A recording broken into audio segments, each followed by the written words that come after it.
अस्सलाम वालेकुम वरहमतुल्लाहि वबरकातुहू। कैसे हैं तमाम स्टूडेंट्स। मैं उम्मीद करता हूँ कि आप खैरियत से होंगे। अल्लाह पाक आपका हामी नासिर हो। आज बेटा हम क्लास 10th का चैप्टर नंबर 5 उसकी एक्सरसाइज नंबर 5.2 सॉल्व करने जा रहे हैं। तो इसकी एक्सरसाइज नंबर 5.2 का जो क्वेश्चन नंबर 1 उसको वो कह रहे हैं सिंप्लीफाई करना है। दो आपके पास रैशनल फ्रैक्शंस हैं, उनको सिंप्लीफाई करना है। और हम देखें दो रैशनल फ्रैक्शंस जो गिवन है उसके दरमियान उसने प्लस का साइन लगा के हमें दे दिया है। तो बेटा इसको हमने सॉल्व करना है विद द मैथमेटिकल टेक्निक्स। तो इसके टेक्निक क्या है बेटा, नीचे x माइनस वाई है, इधर y माइनस एक्स नज़र आ रहा है। ठीक है, अगर हम देखें तो इसमें से अगर माइनस कॉमन लिया जाए तो इन दोनों के साइन चेंज हो जाएंगे। ठीक है, जब भी दरमियान में फ्रैक्शंस के दरमियान में प्लस या माइनस आता है तो हमने डिनोमिनेटर्स को सेम करना होता है। ठीक है, इसमें से या इसमें से हम माइनस कॉमन लेंगे। मैं इसमें से माइनस कॉमन ले लेता हूँ। ठीक है, माइनस कॉमन लेंगे तो देखें इसको बेटा हमने x माइनस वाई लिख दिया। ठीक है, y माइनस एक्स था ना, इसको x माइनस वाई कर दिया। क्यों किया? ताकि ये डिनोमिनेटर दोनों सेम हो जाए। अभी माइनस इस प्लस से मल्टीप्लाई होगा और प्लस माइनस माइनस आ जाएगा। ठीक है, अब आगे देखें डिनोमिनेटर्स दोनों जो ना वो सेम हो गए हैं। x माइनस वाई और x माइनस वाई सेम हो गए हैं। अब यहाँ पे 3 है, -1, 3 में से 1 माइनस करेंगे तो आपके पास 2 आ जाएगा। और ये बेटा इसकी सिंप्लीफाइड फॉर्म हो गई है और ये क्वेश्चन ख़त्म हो गया। आसान क्वेश्चन है। हमने अलजेब्रिक एक्सप्रेशंस को रैशनल फ्रैक्शंस को आपस में ऐड और माइनस करना सीखना है इस एक्सरसाइज में। अच्छा बेटा, अब हम सॉल्व करने जा रहे हैं इसका सेकंड पार्ट क्वेश्चन नंबर 1 का 5.2 की, जिसमें उसने पहले आपके पास क्वेश्चन में दो अलजेब्रिक फ्रैक्शंस रैशनल फ्रैक्शंस दी थी, लेकिन यहाँ पे उसने 3 दी हैं और इन दोनों के दरमियान में उसने माइनस का साइन लगा दिया है। तो हम इनको अगर थोड़ा सा गौर से देखें बेटा तो नीचे वाले इसकी मिड टर्म ब्रेक होती है। देखें ना, 2 1 2 और 2 और 1 को आपस में अगर ऐड करें तो 3 आता है। तो हमने क्या किया, इस 3 को ब्रेक करके बेटा -2 और -x लिख दिया। अभी आपके पास 3 टर्म से 4 बन गई हैं। जब 4 टर्म्स बन जाती हैं तो फर्स्ट 2 में से कॉमन लेना है और सेकंड 2 में से कॉमन लेना है।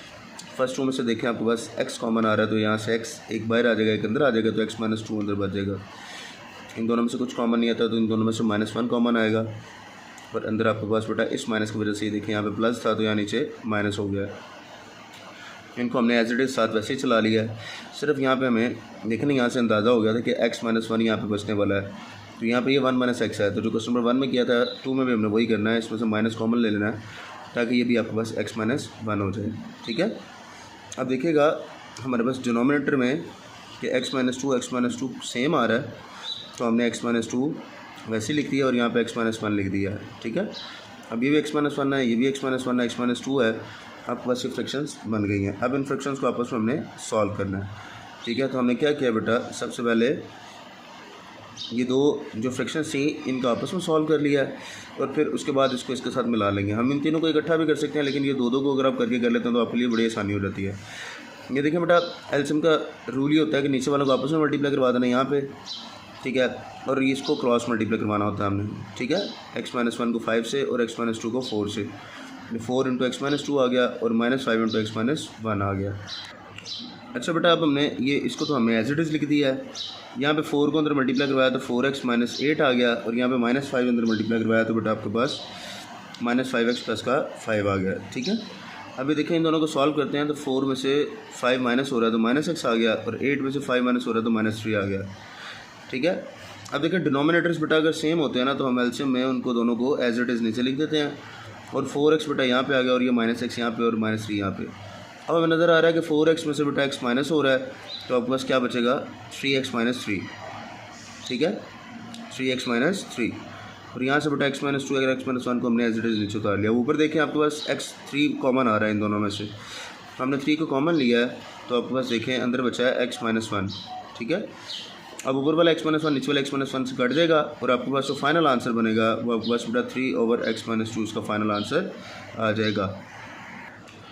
अच्छा बच्चों, अब हम एक्सरसाइज नंबर 5.2 का क्वेश्चन नंबर 1 का थर्ड पार्ट सॉल्व करने जा रहे हैं। तो उसमें देखें आपके पास x plus Y, X minus Y और नीचे बेटा आपके पास 12x माइनस 6y और यहाँ से 18x माइनस 9y दिया हुआ है।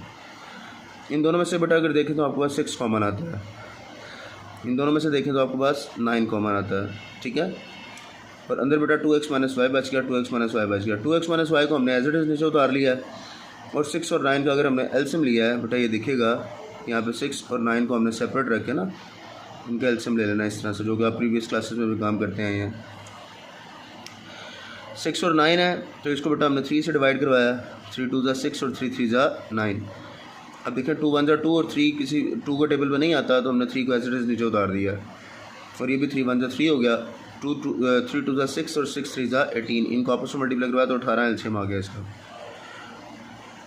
हमने क्या करना है बेटा, 9 और 6 का एलसीएम आपके पास 18 आ रहा है। 18 को हमने यहाँ पे लिख दिया और ये जो कॉमन टर्म है उनको हमने एक ही दफ़ा यहाँ पे लिख दिया। अब देखिए बेटा इस 6 का टेबल हम कहाँ तक पढ़ेंगे, 18 आता है आपके पास। 6 1 ज़ा 6, 6 2 ज़ा 12 एंड 6 3 ज़ा 18। 3 तक 6 का टेबल पढ़ने से आपके पास 18 आ गया है। तो इसको बेटा हमने क्या करना है, 3 के साथ ऊपर वाले को मल्टीप्लाई करवा देना है, यानी कि इनको डिनोमिनेटर्स और न्यूमरेटर की वैल्यूज़ को सेम करना होता है ना। तो ये 2x माइनस वाई तो आपके पास एज इट इज़ वैसे ही है। तो 6 का टेबल अगर 3 तक पढ़ते हैं तो आपके पास 18 आ जाता है, तो 3 को बेटा ऊपर वाले से मल्टीप्लाई करवा दिया। इसी तरह से बेटा 9 का टेबल हमने 2 तक पढ़ेंगे तो आपके पास 18 आएगा, तो इसको हमने ऊपर वाले को 2 से मल्टीप्लाई करवाना है। ठीक है, तो 3 आपके पास अंदर मल्टीप्लाई होगा, 3x प्लस वाई, 3 से मल्टीप्लाई होगा तो 3y हो जाएगा, 2x माइनस 2y, ये आपके पास माइनस का 2y आ जाना यहाँ पे। ठीक है, तो इसको हम सॉल्व करते हैं तो ये देखिएगा 3x यहाँ पे बेटा आपके पास माइनस आना है। ठीक है, ये वाला आपके पास माइनस आना है। तो देखें बेटा x वाली वैल्यूज़ आपस में सॉल्व होंगी, 3x प्लस 2x आपके पास 5x हो गया और 3y माइनस 2y करेंगे तो आपके पास सिंपल y बच जाएगा। ठीक है, नीचे आपके पास 18 2x minus y as it is आ गया, तो यही बेटा आपके पास फाइनल आंसर आ जाएगा इसका। मैं उम्मीद करता हूँ कि आज का लेक्चर आपको बड़े अच्छे तरीके से समझ आ चुका होगा। फिर भी अगर किसी बच्चे को किसी स्टेप में मसला है तो वो कमेंट सेक्शन में बता सकता है। अल्लाह पाक आपके लिए आसानियाँ पैदा करे, अल्लाह पाक आपका हामी नासिर हो। अस्सलाम वालेकुम वरहमतुल्लाहि व बरकातुहू।